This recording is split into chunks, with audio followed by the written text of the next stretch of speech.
7 संघीय योजना के दोष। ऐसा कोई नहीं है जो यह स्वीकार न करे कि यह योजना एक अखिल भारतीय संघ के लिए दोषपूर्ण है। मतांतर तभी होता है जब यह प्रश्न पूछा जाए कि हम इसके बारे में क्या करें। समय समय पर प्रमुख भारतवासियों ने इस प्रश्न के जो उत्तर दिए हैं उनसे ज्ञात होता है कि मोटे तौर पर इस संघ के विषय में दो काफी भिन्न रवैये हैं। एक उनका रुख है जो यह सोचते हैं कि यह बुरा तो है ही, हमें इस संघ को स्वीकार कर लेना चाहिए और इसकी जो अच्छाइयां हैं उन्हें काम करके हासिल कर लेना चाहिए। दूसरी ओर कुछ ऐसे रुख वाले भी हैं जो सोचते हैं कि इससे पूर्व की संघ के संविधान को स्वीकृत करके काम शुरू किया जाए, इसमें खास परिवर्तन होने चाहिए। ऐसा ज्ञात हुआ है कि कांग्रेस और साथ ही नरम दल दोनों ही इस प्रश्न पर एक हैं। दोनों ने यह घोषित कर दिया है कि इससे पूर्व कि वे इस संघ को कार्य करने के लिए स्वीकृत करें, इसमें कुछ विशेष परिवर्तन होने चाहिए। यह संघ भारत के अधिकांश लोगों को स्वीकार नहीं है, यह प्रश्न से परे है। प्रश्न यह है कि किस तरह हम संविधान में संशोधन करना चाहेंगे, हमें किन परिवर्तनों की मांग करनी है। इस प्रश्न के विषय में कांग्रेस और नरम दल ने जो प्रस्ताव पारित किए हैं वहीं से हमें शुरुआत करनी है। कांग्रेस ने 1938 में हरिपुरा में आयोजित अधिवेशन में एक प्रस्ताव पारित किया जो इस प्रकार है।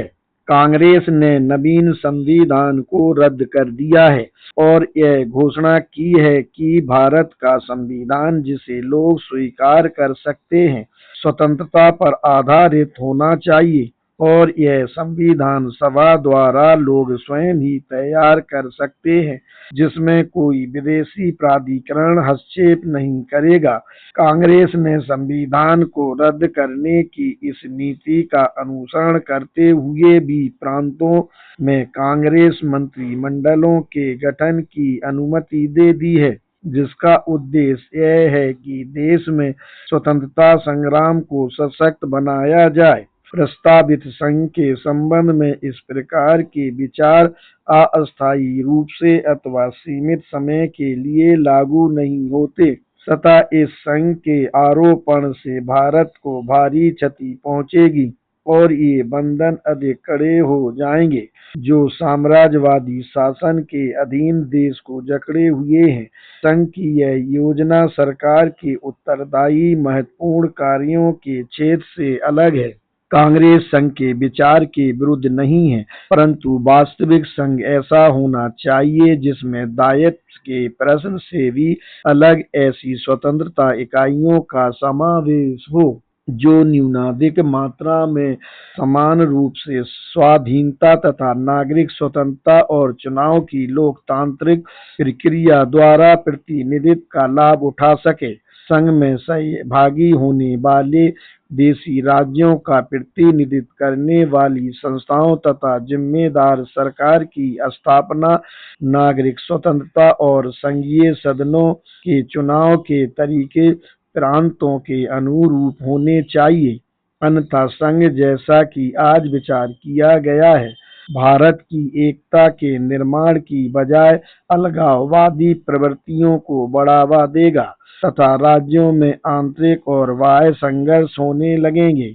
इसलिए कांग्रेस प्रस्तावित संघीय योजना की भर्त्सना की पुनः पुष्टि करती है तथा प्रांतीय और स्थानीय कांग्रेस समितियों और सामान्य रूप से लोगों एवं प्रांतीय सरकारों और मंत्रिमंडलों से अनुरोध करती है कि इस योजना को शुरू न करें। यदि लोगों की स्पष्ट इच्छा के बावजूद इस योजना को लागू किया जाता है तो इसका हर प्रकार से विरोध किया जाना चाहिए और प्रांतीय सरकारों को इसमें सहयोग करने से इनकार कर देना चाहिए। यदि इस प्रकार की कोई भी आकस्मिकता उत्पन्न हो जाए तो अखिल भारतीय कांग्रेस समिति को यह अधिकार है कि वह इस संबंध में अपनाई जाने वाली कार्य की दिशा का निर्धारण करे।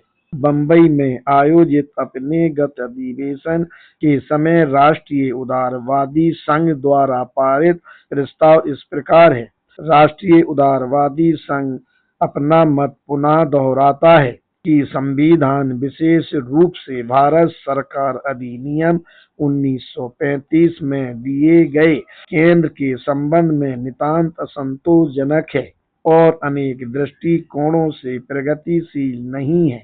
राष्ट्रीय उदारवादी संघ यह मानता है कि केवल संघीय प्रकार की सरकार ही हमारे देश के लिए नैसर्गिक आदर्श सरकार है, जबकि संघ का विचार है कि संघ के निर्माण के लिए महत्वपूर्ण परिवर्तनों की आवश्यकता होती है, जैसा कि अधिनियम में दिया गया है, विशेष रूप से इनके संबंध में का राजाओं की स्थिति को स्पष्ट करना तथा राज्यों की जनता को राज्यों के प्रतिनिधियों के चुनाव के अधिकार को दिलाना। खा आर्थिक नीति और वाणिज्यिक विभेद संबंधी सुरक्षापायों को समाप्त करना। गा प्रांतों द्वारा संघीय सभा के सदस्यों के लिए सीधी चुनाव पद्धति को लागू करना और घ संविधान को पर्याप्त रूप से लचीला बनाना ताकि भारत की उचित समय अवधि में औपनिवेशिक राज्य का दर्जा प्राप्त हो सके। राष्ट्रीय उदारवादी संघ का विचार है कि वर्तमान स्थिति ऐसी है कि केंद्र में गैर जिम्मेदार सरकार है और उसके साथ प्रांतों में जिम्मेदार सरकारें हैं। इस स्थिति का समर्थन नहीं किया जा सकता और संसद से अनुरोध किया जाता है कि वह संविधान में संघ से संबंधित भाग में तत्काल परिवर्तन करे ताकि उसे समान रूप से स्वीकार किया जा सके। संघ का यह भी मत है कि ये संशोधन संविधान के सफल कार्यकरण के लिए परमावश्यक हैं। क्या कांग्रेस अथवा उदारवादी संघ द्वारा जिन परिवर्तनों की मांग की गई है वे संघ की रद्द करने की वर्तमान प्रवृत्ति को संघ की स्वीकृति में बदलने के लिए पर्याप्त होंगे? जहां तक मेरा विचार है, मुझे यह बताने में कोई झिझक नहीं है कि इन प्रस्तावों में जिन परिवर्तनों की मांग की गई है यदि उन्हें स्वीकार कर भी लिया जाए तो भी मेरे विचार में अंतर नहीं आएगा। मेरे विचार से क्या ब्रिटिश संसद संघीय योजना के किसी भी विवरण को शीघ्र ही बदलने के लिए तैयार है? यह एक अत्यंत महत्वहीन विचार है। मैं इस मामले में ऐसा विचार रखता हूँ कि संघीय योजना के प्रति की गई आपत्तियां किंचित भी ना हटाई जाएंगी, भले ही ब्रिटिश संसद इन प्रस्तावों में पारित की गई मांगों में से प्रत्येक मांग को स्वीकार करने के लिए तैयार हो जाए। मेरे विचार में मूल प्रश्न यह है कि क्या इस संघीय योजना में इतनी क्षमता है कि इस बात का सूत्रपात हो सके कि भारत अंत में अपने उद्देश्य की पूर्ति कर लेगा। और इसी दृष्टि से मैं संघीय योजना में रुचि रखने वाले सभी लोगों का संघीय योजना की जांच के लिए आह्वान करता हूं। भारत के राजनीतिक विकास का लक्ष्य क्या है, यह अस्थायी और अस्पष्ट प्रतीत नहीं होता। भारत के लोगों की राजनीतिक महत्वाकांक्षाओं को अभिव्यक्त करने का दावा करने वाली कांग्रेस का लक्ष्य अच्छी सरकार के गठन से था। फिर इसने अच्छी सरकार की बजाय स्वशासन अथवा उत्तरदायी सरकार और फिर उत्तरदायी सरकार के स्थान पर देश को औपनिवेशिक राज्य का दर्जा दिए जाने तथा अंततः स्वतंत्रता की मांग की। ऐसी स्थिति में कांग्रेस आत्मनिरीक्षण करने के लिए कुछ समय के लिए रुकी। इसके बाद डावाडोल की स्थिति रही। अब यह फिर से औपनिवेशिक राज की मांग कर रही है और यह हमारी भूल नहीं होगी यदि कांग्रेस के अनुसार हम इस मांग को भारत के लक्ष्य के रूप में स्वीकार करें। अब प्रश्न यह है कि क्या संघीय योजना निश्चित समय में औपनिवेशिक राज्य के रूप में स्फुटित हो सकती है। अनेक भारतीयों का यह विचार है कि औपनिवेशिक राज्य का प्रश्न एक ऐसा उपहार है जो ब्रिटिश संसद के हाथों में है। यदि ब्रिटिश संसद इसे स्वीकृत करने का इरादा कर ले तो इसके मार्ग में कोई बाधा उपस्थित नहीं होगी। भारतीयों की यह धारणा है कि यदि भारत को औपनिवेशिक राज्य का दर्जा प्राप्त होने की कोई आशा नहीं है तो इसका कारण यह है कि ब्रिटिश संसद ने इसे देने से इनकार कर दिया है। उन्होंने अपनी धारणा के समर्थन में यह संदर्भ दिया है कि ब्रिटिश संसद ने भारत के लक्ष्य के रूप में औपनिवेशिक राज्य घोषित करने के लिए 1935 के अधिनियम में एक प्रस्तावना जोड़ने से इनकार कर दिया है। यह स्वीकार किया जाना चाहिए कि इस प्रकार की प्रस्तावना की मांग सर्वथा उचित थी। 1929 में ब्रिटिश संसद के सभी राजनीतिक दलों की सहमति से लॉर्ड इरविन ने यह घोषणा की थी कि भारत के राजनीतिक विकास का लक्ष्य औपनिवेशिक राज्य स्थापित करना है। इसलिए भारतीय कोई नई मांग प्रस्तुत नहीं कर रहे हैं। इसके बारे में गवर्नर जनरल और वायसराय आधिकारिक रूप से अपने विचार व्यक्त कर चुके हैं, परंतु ब्रिटिश सरकार ने उक्त प्रस्तावना को स्थान देने से इनकार कर दिया। इनकार करना ब्रिटिश सरकार का एक विचित्र व्यवहार था, परंतु इनकार करने के समर्थन में जो दलीलें दी गई हैं वे और भी आश्चर्यजनक हैं। ब्रिटिश सरकार ने प्रस्तावना के सम्मिलित न किए जाने के अपने व्यवहार को न्याय संगत ठहराने के लिए विविध प्रकार की शर्तें और दलीलें प्रस्तुत की।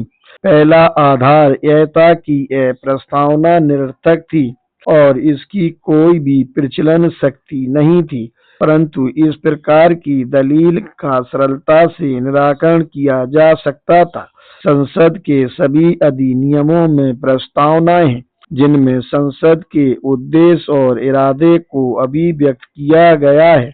यह कहना सत्य है कि इसमें कोई वैधिक प्रभाव नहीं होता है, परंतु इसके साथ ही अदालतों में यह निर्णय नहीं दिया गया कि प्रस्तावना निरर्थक है। दूसरी ओर जहां कहीं भी किसी धारा को व्यक्त करने में कोई संदेह होता है, अदालतें सदैव प्रस्तावना का सहारा लेती हैं ताकि अधिनियम के उद्देश्य को समझा जाए और किसी भी संदेहास्पद वाक्य रचना के समाधान के लिए उसका उपयोग किया जाए। ऐसी स्थिति में ब्रिटिश सरकार ने दूसरा मापदंड अपनाया और 1919 के अधिनियम को निरस्त कर दिया, परंतु उस अधिनियम की प्रस्तावना को बनाए रखा।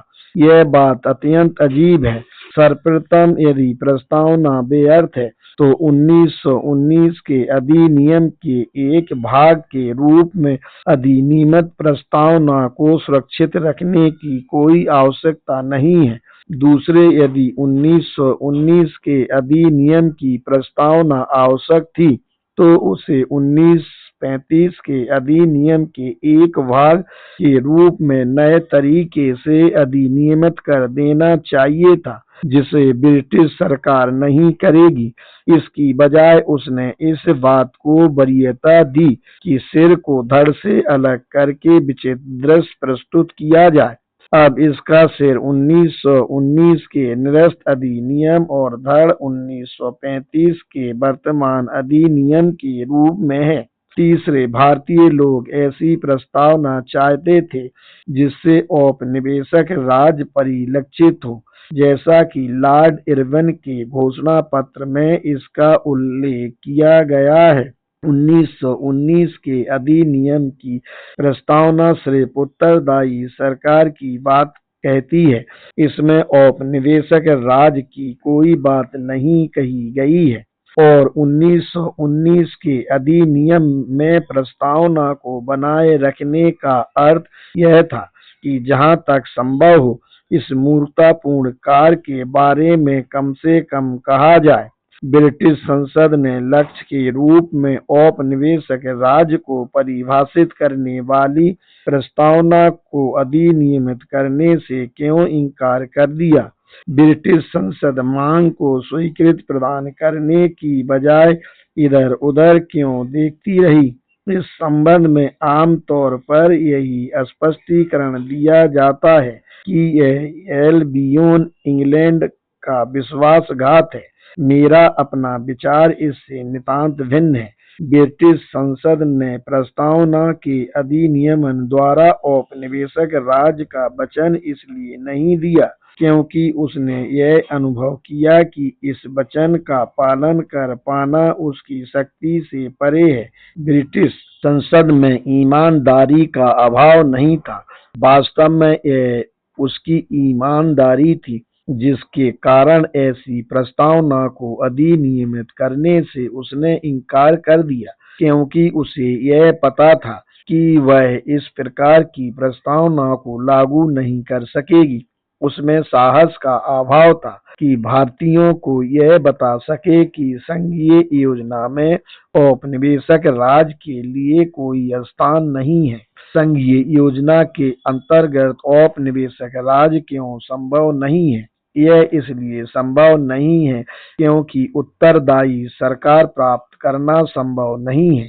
यह बात ध्यान में रखनी चाहिए कि इस प्रकार का औपनिवेशिक दर्जा प्राप्त करने के लिए भारत को सर्वप्रथम उत्तरदायी सरकार प्राप्त करनी होगी।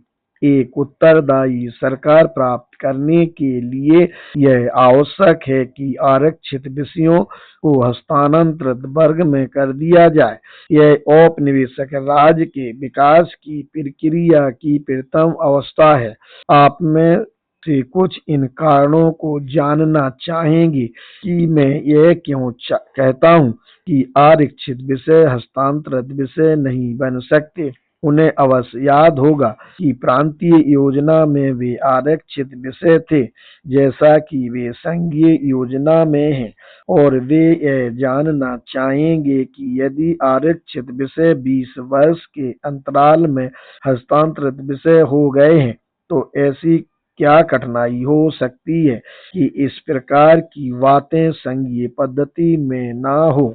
चूंकि यह प्रश्न महत्वपूर्ण है, अतः मैं इस संबंध में अपने तर्क देता हूँ।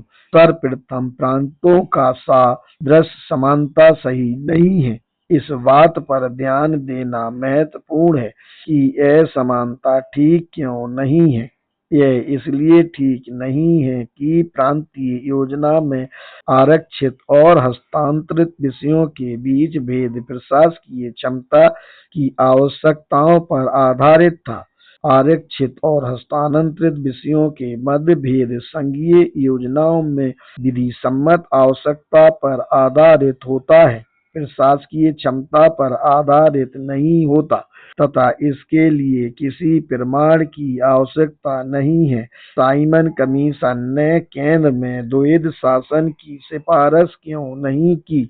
उसका एक कारण यह है क्योंकि उसने महसूस किया कि सभी विभागों की दक्षता को प्रभावित किए बिना प्रशासकीय दृष्टि से दो विभागों में आरक्षित और हस्तांतरित विषयों का विभाजन करना संभव नहीं था। और भारत सरकार के साइमन कमीशन के संबंध में वक्तव्य पर इस विचार की पूर्णतया सहमति हुई। इसलिए यह विभाजन अपने आधार में प्रशासकीय नहीं है, यह विधि सम्मत आवश्यकता का परिणाम है। यह आधारभूत भेद है और इसके संबंध में कभी भी अपना ध्यान नहीं हटाना चाहिए।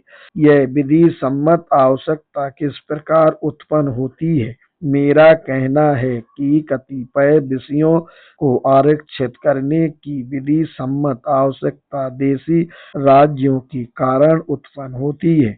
मैं यह भी कहता हूँ कि कतिपय विषयों को आरक्षित मानने के लिए आवश्यकता नहीं होगी यदि संघीय शासन ब्रिटिश भारत के प्रांतों तक ही सीमित कर दिया जाए। विषयों का आरक्षण संघीय शासन में देशी राज्यों के प्रवेश का प्रत्यक्ष परिणाम है। देशी राज्यों की स्थिति में यह क्या है कि कतिपय विषयों को आरक्षित विषय मानना आवश्यक है। इस प्रश्न का उत्तर देने से पूर्व मैं आपका ध्यान भारत सरकार अधिनियम की धारा 180 की ओर आकर्षित करना चाहूंगा। धारा 180 में बताया गया है, भारत मंत्री द्वारा अथवा उनकी ओर से इस अधिनियम के भाग 3 के लागू होने से पूर्व सम्राट के देशी राज्यों के साथ संबंधों के कार्यों को संपन्न करने के बारे में कोई भी अनुबंध अधिनियम के भाग 3 के लागू होने से प्रभावी माना जाएगा, मानो वह संविदा महामहिम सम्राट की ओर से किया गया है तथा तदनुसार भारत मंत्री इन काउंसिल को इस अनुबंध के दिए गए संदर्भों का अर्थ लगाया जाएगा। यह धारा उस विचार को वैधानिक रूप देती है जिसे राजाओं ने बटलर समिति के समक्ष प्रस्तुत किया था और समिति ने स्वीकार कर लिया था कि देशी राज्यों की संधि इंग्लैंड के सम्राट के साथ है, न कि भारत सरकार के साथ। दूसरी ध्यान देने योग्य बात यह है कि इस सिद्धांत से क्या निष्कर्ष निकलता है। अब इस सिद्धांत से जो कुछ भी निष्कर्ष निकलता है वह अत्यंत जटिल है, परंतु दुर्भाग्यवश उचित सावधानी और ध्यान के बिना इसे आगे बढ़ जाने दिया गया है। राजाओं ने निश्चय पूर्वक कहा है कि चूंकि देशी राज्यों की संधि इंग्लैंड के सम्राट के साथ है, अतः इन संधियों के अंतर्गत आने वाले दायित्वों को पूरा करने का कर्तव्य और उत्तरदायित्व इंग्लैंड के सम्राट के ही हाथ में है। अतः ऐसी स्थिति में इंग्लैंड के सम्राट को इन दायित्वों को निभाने के लिए सर्वदा तैयार रहना चाहिए। वह दायित्व क्या है जो राजाओं के साथ संधियों के कारण इंग्लैंड के सम्राट पर आते हैं? इंग्लैंड के सम्राट पर आय दायित्व के नियम और संधियों के अनुकूल इंग्लैंड के सम्राट द्वारा यह दायित्व स्वीकार किया गया है कि राजाओं को आंतरिक विद्रोह तथा बाह्य आक्रमण से बचाया जाए। सम्राट इस दायित्व को किस प्रकार पूरा कर सकता है? यह तर्क दिया जाता है कि सम्राट के लिए इस दायित्व को निभाने का एक ही उपाय है कि बाह्य मामलों तथा सेना को सम्राट द्वारा ही विशेष नियंत्रण में रखा जाए। अब आप समझ सकते हैं कि मैं ये क्यों कहता हूँ कि आरक्षित विषयों की आवश्यकता बौद्धिक आवश्यकताओं के कारण है।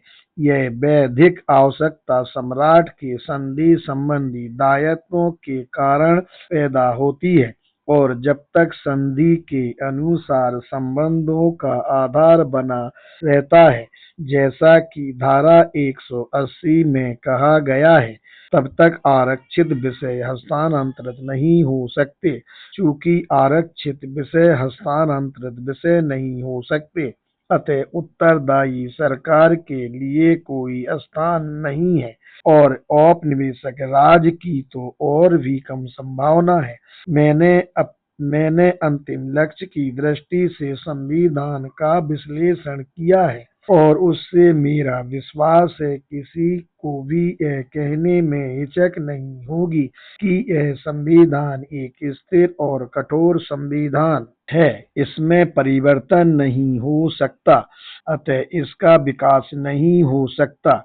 यह ऐसा संविधान है जिसकी जड़ पर ही कुठाराघात किया गया है और यह भारत के लोगों के लिए ही विचार करने योग्य है। क्या वे इसे स्वीकार करेंगे? अपने लक्ष्य की दृष्टि से मैंने इतने लंबे समय तक संविधान की जांच की है और मैं यह महसूस करता हूँ कि इससे आपको जो कष्ट हुआ है उसके लिए आपसे क्षमा याचना करूं। इस प्रश्न पर कुछ लोगों के दृष्टिकोण के कारण ही मैंने इस विषय का विस्तार पूर्वक विवेचन करने का प्रयास किया है और इस संबंध में मैं यही सफाई दे सकता हूँ। मैं यह महसूस करता हूँ कि कोई भी संविधान पूर्ण नहीं हो सकता, अपूर्णताएं रह जाती हैं, परंतु मैं सोचता हूँ कि अपूर्णताओं और आंतरिक तथा सहज कमियों के बीच अंतर स्पष्ट कर लेना चाहिए। अपूर्णताओं को दूर किया जा सकता है परंतु सहज कमियों को पूरा नहीं किया जा सकता। कांग्रेस अथवा उदारवादी संघ के प्रस्ताव में की गई मांगें यदि मान भी ली जाएं तो वे अपूर्णताओं को दूर कर लेंगी, परंतु क्या वे कमियों को दूर करेंगी?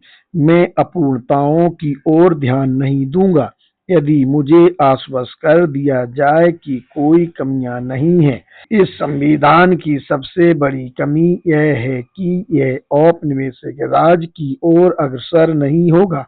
कांग्रेस अथवा उदारवादी संघ में से कोई भी इस तथ्य से अवगत नहीं है कि यह कमी विद्यमान है।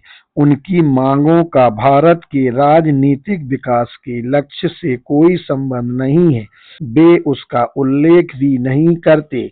यह आश्चर्यजनक बात है कि कांग्रेस के सदस्य राजनीतिक सत्ता हथियाने की संभावनाओं पर इतने मोहित हो गए हैं कि ब्रिटिश सरकार के विरुद्ध उनकी मांगों में इस दिशा में ब्रिटिश सरकार की घोषणा का कोई उल्लेख नहीं है।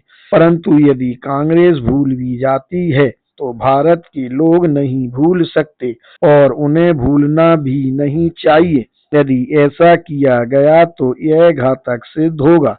यह स्थिति किसी व्यक्ति विशेष के लिए उतनी ही घातक हो सकती है जितनी कि लोगों के लिए यह भूल जाने पर होगी कि मार्ग का पड़ाव घर नहीं होता तथा बिना यह जाने हुए कि क्या वह मार्ग घर को जाता है अथवा नहीं, किसी भी मार्ग का अनुसरण करना अपने आप को गलत रास्ते पर ले जाना और गर्त में गिराना है। आप मुझे गलत ना समझें, मैं उतावला आदर्शवादी नहीं हूँ।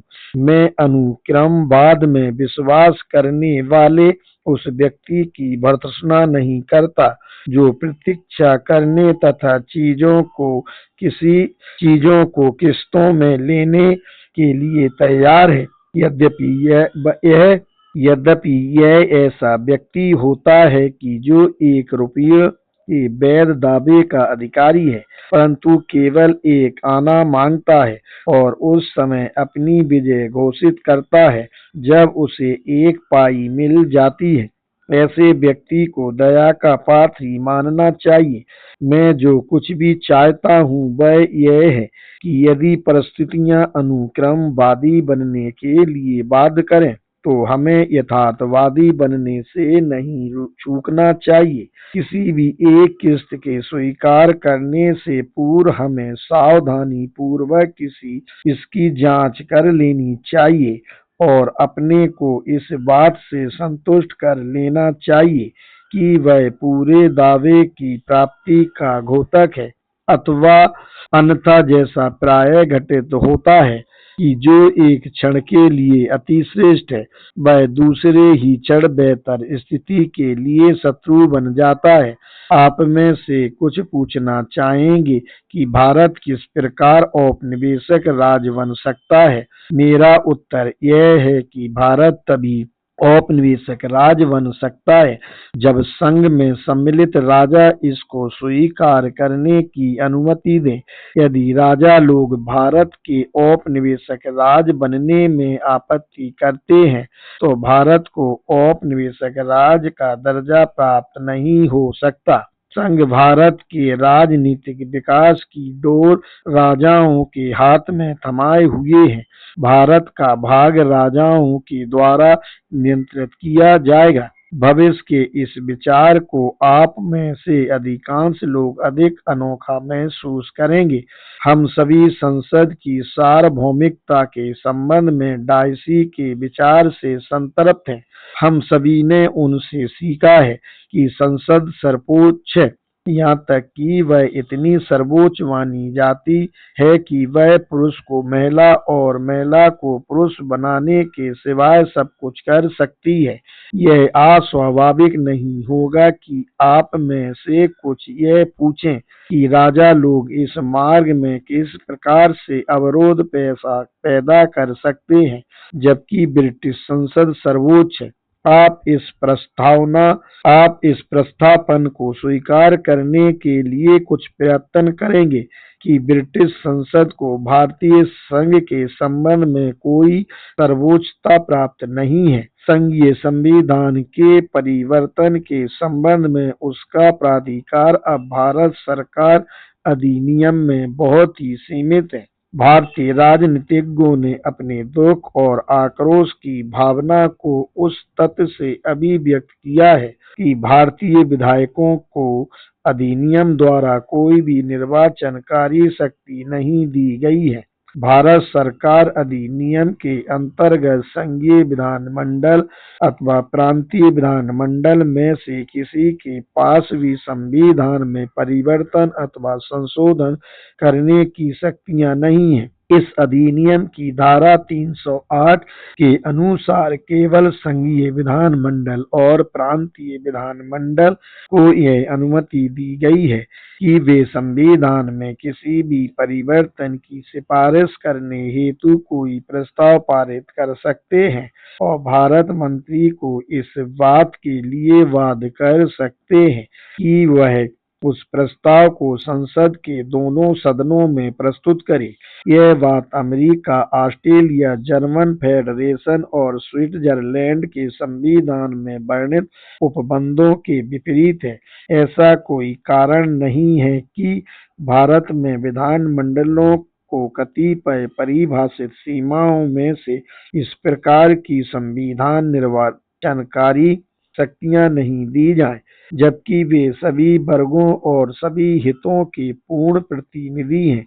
चाहे जो कुछ भी हो, तथ्य यह है कि भारतीय विधानमंडल संविधान में कोई भी परिवर्तन नहीं कर सकते और आरक्षित विषयों को हस्तांतरित विषयों में नहीं बदल सकते। यदि संविधान में परिवर्तन किया जाना है तो इसका प्राधिकार केवल ब्रिटिश संसद के पास ही है, परंतु कुछ ही लोग इस तथ्य से अवगत हैं कि संसद में संघीय संविधान में परिवर्तन करने की कोई शक्ति नहीं रखती। यह सत्य है और जितनी जल्दी हम इसका अनुभव कर सकें उतना ही अच्छा है।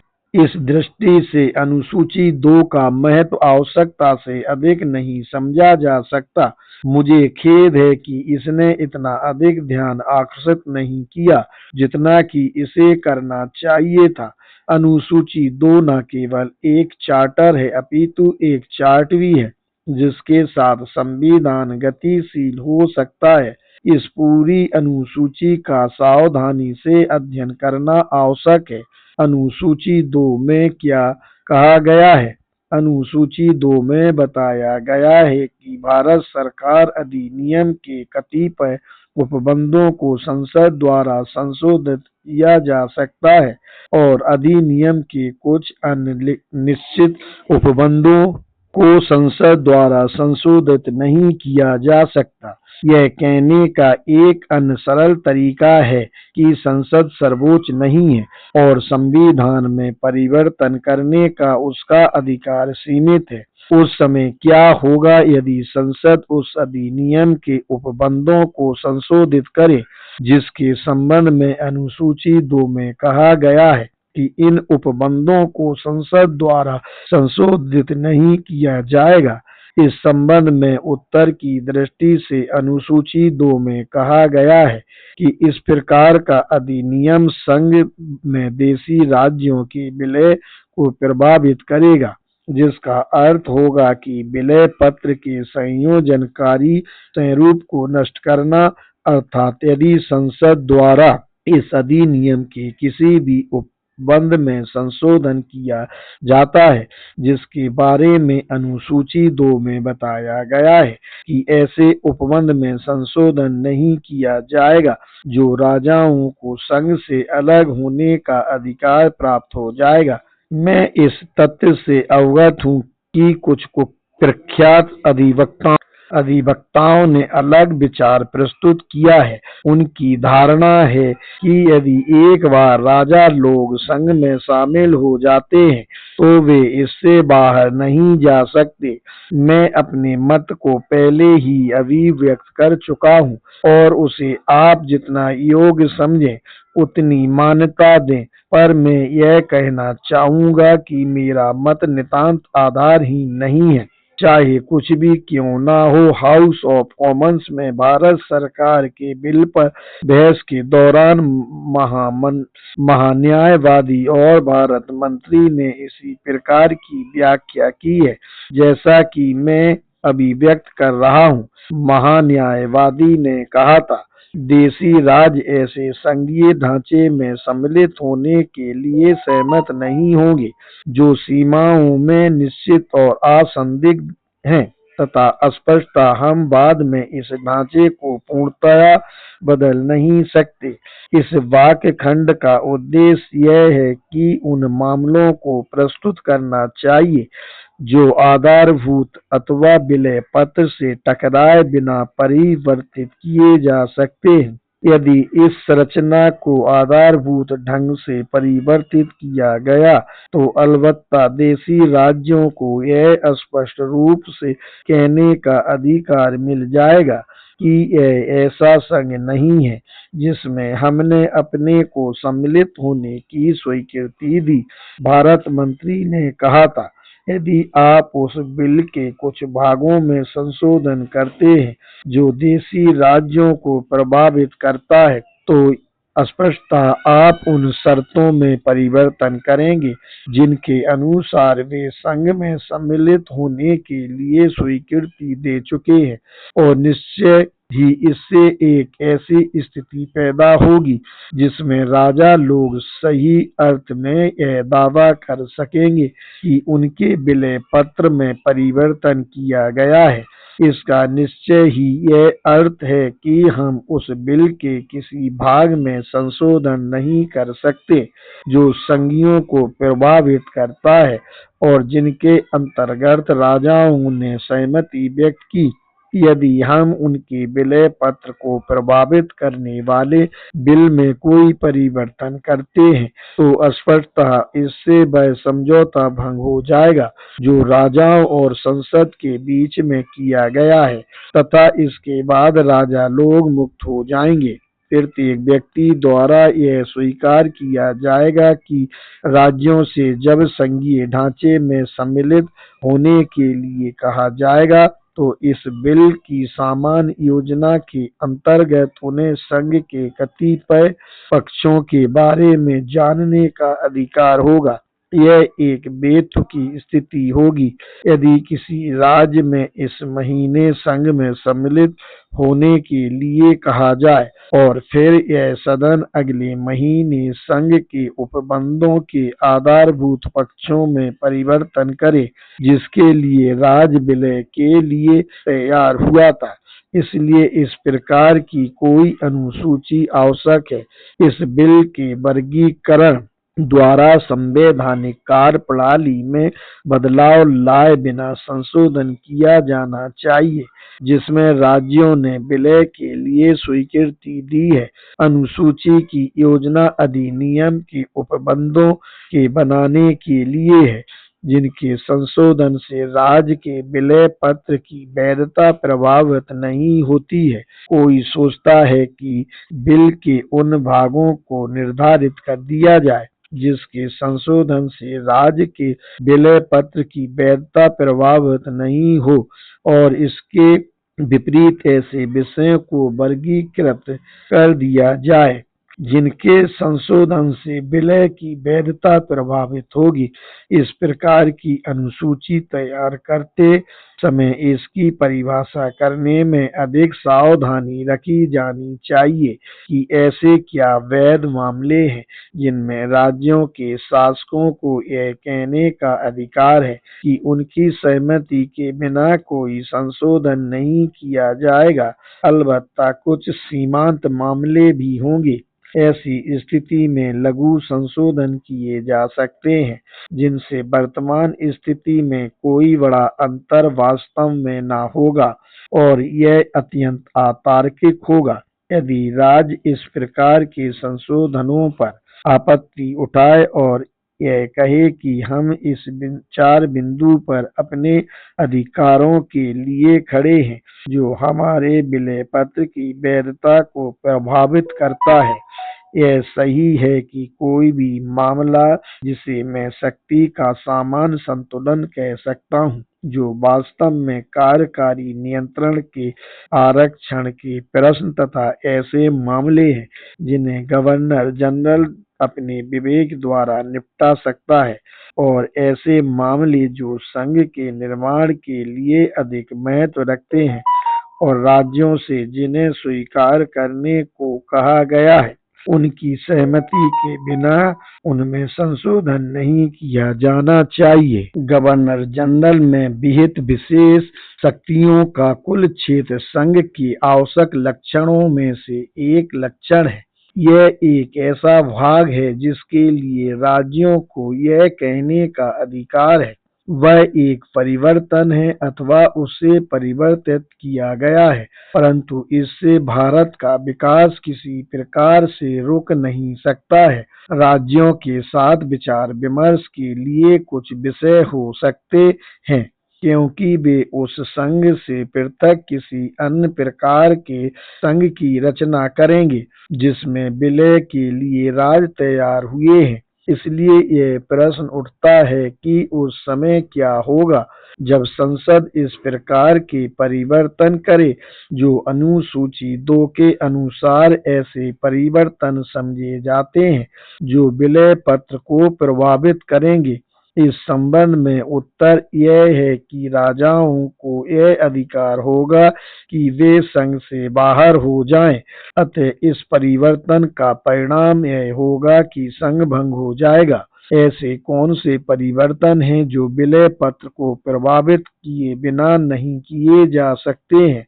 मैं आपका ध्यान कुछ ऐसे उपबंधों की ओर आकर्षित करना चाहूंगा जिनके संबंध में अनुसूची 2 में कहा गया है कि विलय पत्र को प्रभावित किए बिना संसद द्वारा संशोधन नहीं किए जा सकते।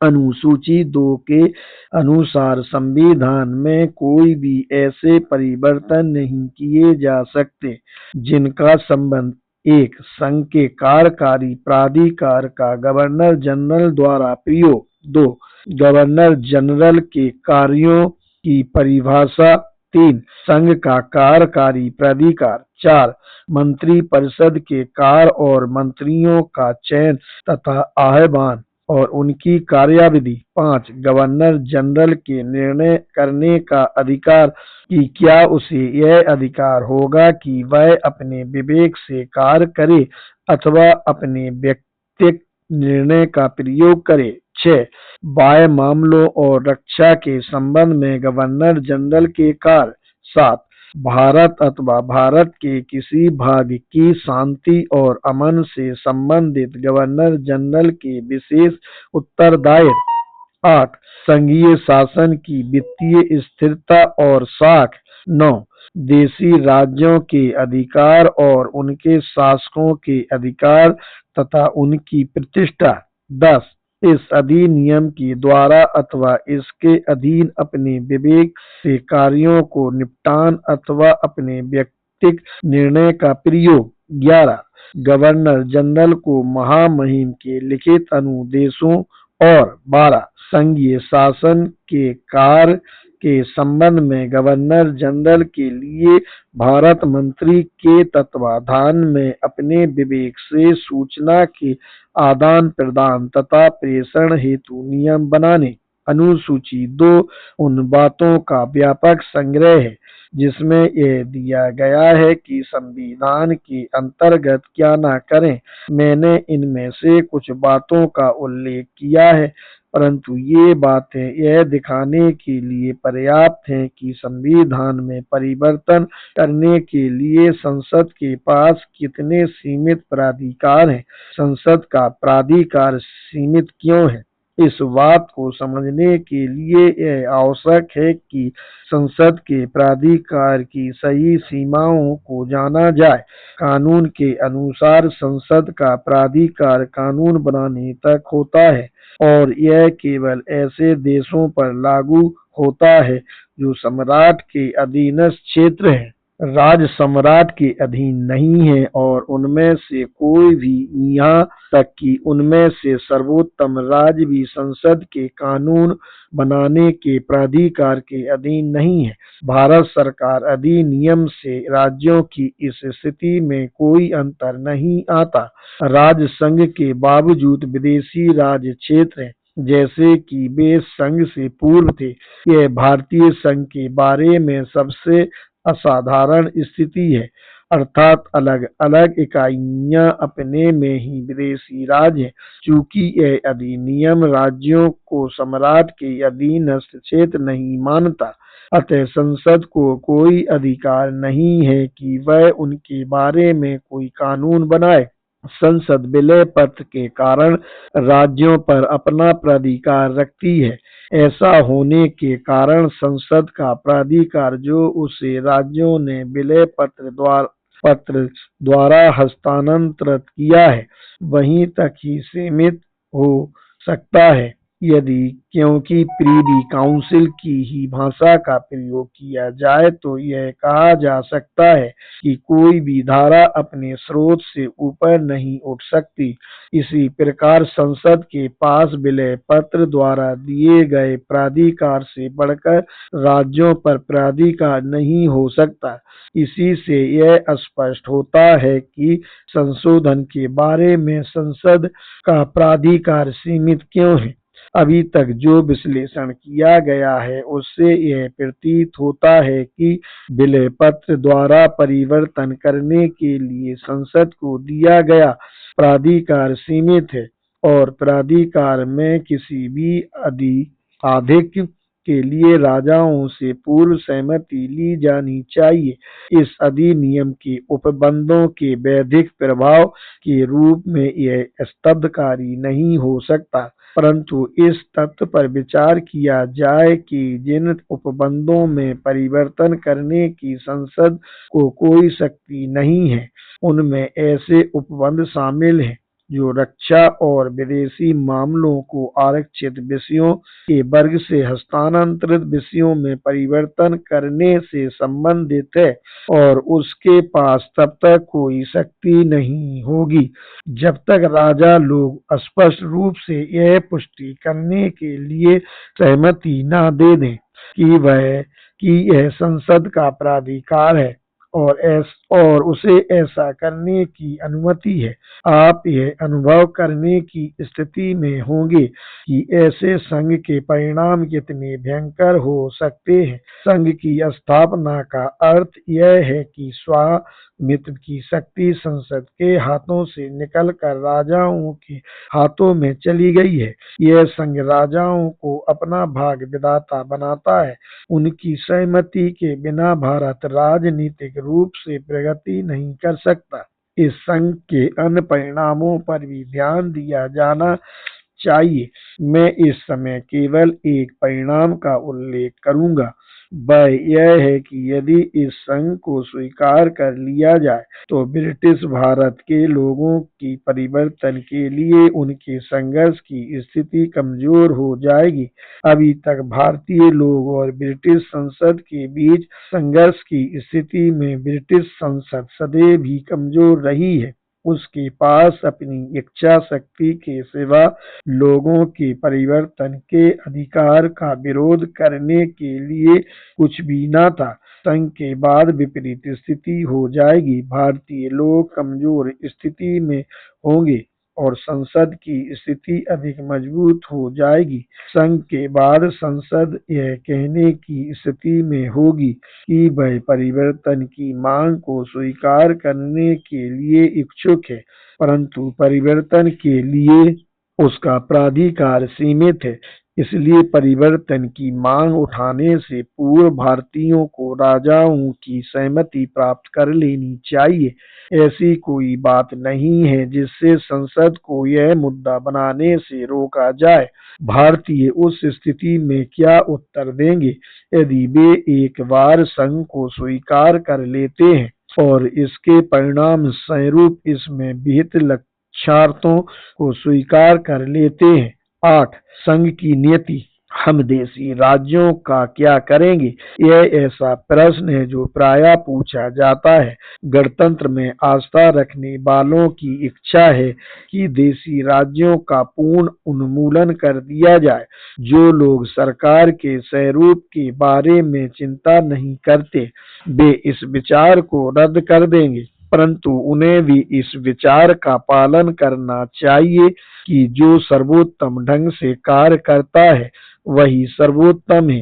क्या यह कहा जा सकता है कि देशी राज सर्वोत्तम ढंग से कार्य करेंगे? मैं यह नहीं जानता कि कोई इस बारे में ऐसा सकारात्मक उत्तर देने के लिए तैयार होगा जो सभी राज्यों पर लागू होगा। राज्यों का आंतरिक प्रशासन कुप्रबंध के लिए तिरस्कृत है। कुछ ही राज्य इस आरोप से परे होंगे। लोग सदैव यह पूछते हैं कि राज्यों में इस प्रकार का कुप्रबंधन और कुप्रशासन क्यों है। इसका प्रायः यही उत्तर दिया जाता है कि यह व्यक्तिगत शासन का परिणाम है। प्रत्येक क्षेत्र से यह मांग की जाती है कि व्यक्तिगत शासन के स्थान पर लोकप्रिय सरकार होनी चाहिए। मुझे इस मांग को प्रभावों उत्पादकता पर भारी संदेह है। मैं नहीं समझता कि अधिकांश मामलों में लोकप्रिय सरकार की स्थापना से राज्यों के लोगों की परेशानियों का उपचार हो जाएगा, क्योंकि मैं इस बात से आश्वस्त हूँ कि लोगों की परेशानियां शासक के कुशासन से जितनी उत्पन्न होती हैं उतनी ही संसाधनों के अभाव से पैदा होती हैं। कुछ ही व्यक्तियों को यह आभास है कि देशी राज्यों के संसाधन कितने कम हैं। मैं कुछ तथ्य देना चाहूंगा। कुल 627 राज्यों में से केवल 10 राज्य ऐसे हैं जिनका वार्षिक राजस्व 1 करोड़ रुपया से अधिक है। इन 10 राज्यों में से केवल 5 राज्यों का राजस्व लगभग 1 करोड़ रुपया है। 3 राज्यों का राजस्व 2-2.25 करोड़ रुपयों के बीच में है। एक राज्य का राजस्व लगभग 3.25 करोड़ रुपया है और केवल एक ही ऐसा राज्य है जिसका राजस्व लगभग 8 करोड़ रुपया है। 9 राज्य ऐसे हैं जिनका राजस्व 1 करोड़ और 50 लाख रुपया के बीच में रहता है। लगभग 12 राज्य ऐसे हैं जिनका राजस्व 25 से 50 लाख रुपयों के बीच में रहता है और 30 राज्यों का राजस्व 10 से 25 लाख रुपयों के बीच में रहता है। शेष 566 राज्यों में से प्रत्येक का वार्षिक राजस्व 10 लाख रुपया से कम है। फिर भी इससे यह अनुमान नहीं लग पाता कि कुछ राज्य कितने छोटे हैं जिनका राजस्व 10 लाख रुपये से कम है। इसलिए कुछ उदाहरण दिए जा सकते हैं। इन 566 राज्यों में से एक राज्य का राजस्व 500 रुपया है और उसकी जनसंख्या 206 है। एक राज्य का राजस्व 165 रुपया है, उसकी जनसंख्या 125 है। एक अन्य राज्य का राजस्व 128 रुपया है और जनसंख्या 143 है। एक राज्य ऐसा भी है जिसका राजस्व 80 रुपया है और इसकी जनसंख्या 27 है। इनमें से प्रत्येक राज्य स्वशासी राज्य है, भले ही इनमें से एक राज्य का राजस्व 80 रुपया है और उसकी जनसंख्या 27 है।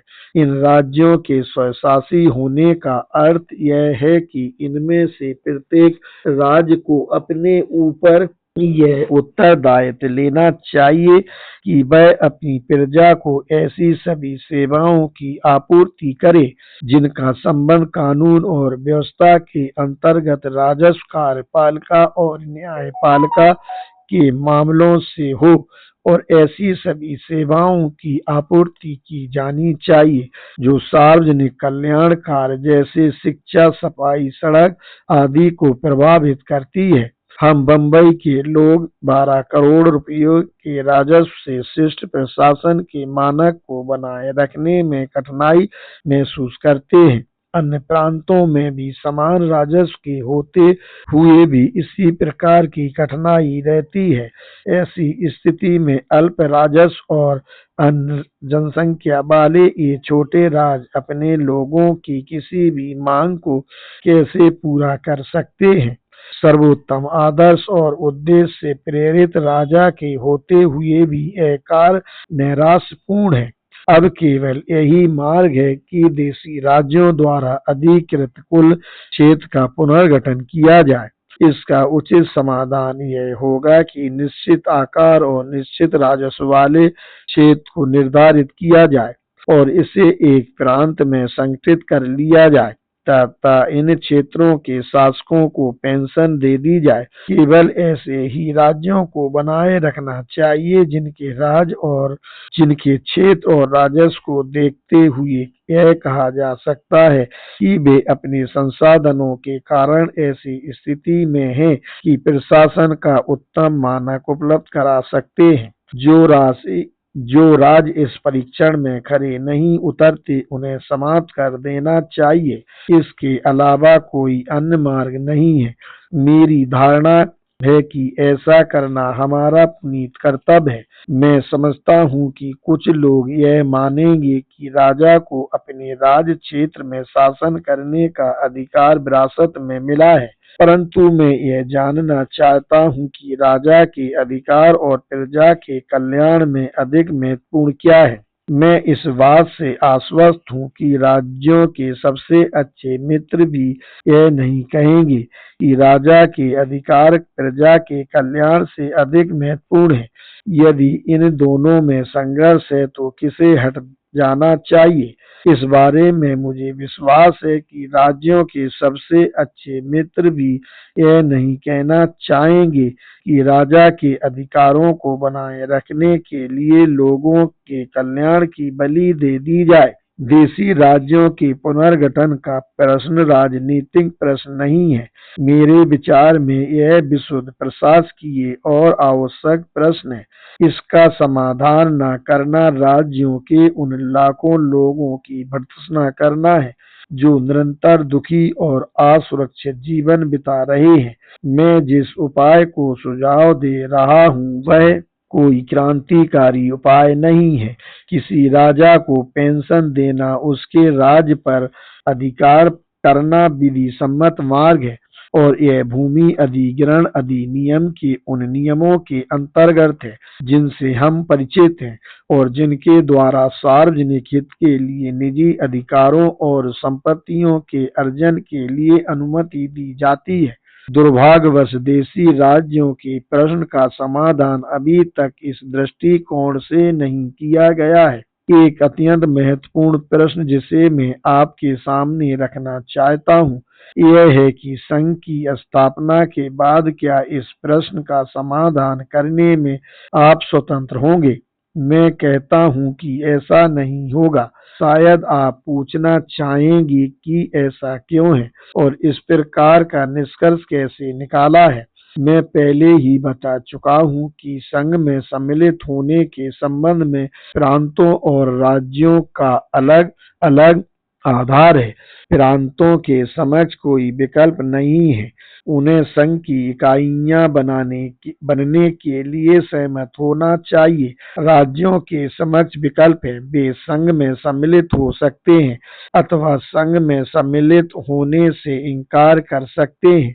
यह स्थिति प्रांतों के दृष्टिकोण और राज्यों के दृष्टिकोण की वजह से है। संघ के दृष्टिकोण से क्या स्थिति है? क्या संघ राज्यों के प्रवेश के मामले में कोई विकल्प रखता है? क्या संघ किसी राज्य को अपने में सम्मिलित करने से इनकार कर सकता है? इसका उत्तर नकारात्मक है। संघ को इनकार करने का कोई अधिकार नहीं है।